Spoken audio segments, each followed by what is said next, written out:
एक सुंदर सी कन्या अनामिका कॉलेज में अपना ग्रेजुएशन पूरा करती है। तभी उसकी मुलाकात एक लड़के राहुल से हो जाती है। राहुल भी बहुत स्मार्ट और माता पिता का आज्ञाकारी बेटा है। दोनों एक दूसरे को पसंद करने लगते हैं। दोनों का ग्रेजुएशन पूरा होता है। राहुल अपने शहर में जॉब करने लगता है और लड़की भी एक अच्छी जॉब कर रही है। दोनों ने निर्णय लिया कि अब माता पिता से शादी की बात करने का वक्त आ गया है। लेकिन परेशानी यह है कि दोनों की कास्ट अलग अलग है। अनामिका ब्राह्मण है और राहुल राजपूत।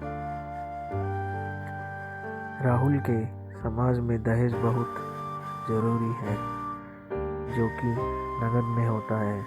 उसके अलावा कई तरह के गिफ्ट्स और गहने की भी मांग की जाती है। राहुल ने अनामिका को यह स्थिति स्पष्ट की और कहा, घर वालों को मनाओ। अगर तुम सभी मांगे पूरी करवाती हो तो मेरे माता पिता तुम्हें पलकों पर बैठाएंगे। अनामिका ने अपने माता पिता से यह बात कही। अनामिका के माता पिता को यह बात पसंद नहीं थी, पर अनामिका की जिद थी कि अगर मुझे दहेज दोगे तो मेरी इज्जत बढ़ेगी। अनामिका के माता पिता सक्षम भी थे। बिना मांगे भी अनामिका को बहुत कुछ दे सकते थे, पर उन्हें इस तरह दहेज की मांग करने वाले लोग पसंद नहीं आ रहे थे। लेकिन माता पिता अनामिका की खुशी चाहते थे। उन्हें यह डर था कि कहीं उनकी बेटी ये ना सोचे कि वे अपनी बेटी को कुछ देना नहीं चाहते। इसलिए उन्होंने सभी शर्तें मानी। शादी में राहुल को कार, फ्लैट, फर्नीचर के साथ 50 लाख नकद दिए गए। साथ ही अनामिका को गहने भी दिए गए और सभी रिश्तेदारों को गिफ्ट्स और कपड़े भी दिए। शादी बहुत धूमधाम से की गई। कोई भी कमी नहीं छोड़ी गई। अनामिका का मन ही मन यह गुमान था कि कास्ट अलग होने के बावजूद माता पिता ने उसकी शादी ससुराल के हिसाब से की। अनामिका को विश्वास था कि उसे बेटी बनाकर रखा जाएगा। उसे वही प्यार दिया जाएगा जो उसके माता पिता ने दिया है, क्योंकि उसने अपने ससुराल का मान रखा है। अनामिका ने अपने घर से ससुराल विदा ली। ब्राह्मण कन्या राजपूत घर की बहू बनी। ससुराल में बहुत ज़्यादा पर्दा प्रथा थी।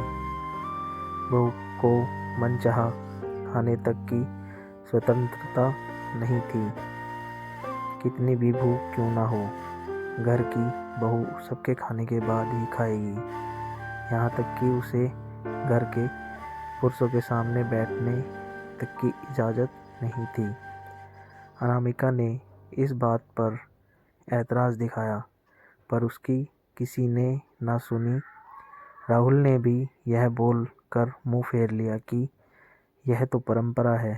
अनामिका को जो गुमान था वो धरा का धरा रह गया। उसे अपने माता पिता की बात याद आई। जब उन्होंने समझाया था तो वह उनसे बहुत लड़ी थी। उसने ससुराल में बात करने का फैसला किया।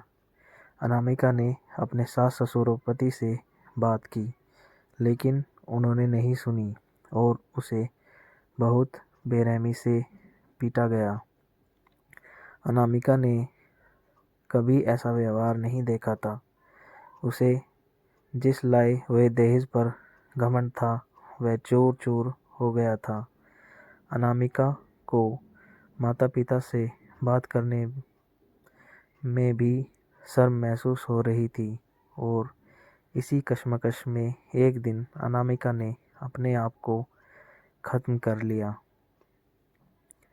माता पिता को जब यह बात पता चली तो उन्हें अपनी गलती का एहसास हुआ कि वक्त रहते समझा होता तो बेटी साथ होती।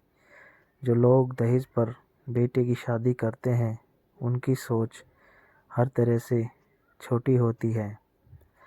जो बेटे को नीलाम कर सकते हैं वो किसी और की बेटी को कैसे अपनी बेटी बना सकते थे। दहेज कभी खुशियों की चाबी नहीं बन सकता। यह बात सभी को समझनी होगी। धन्यवाद।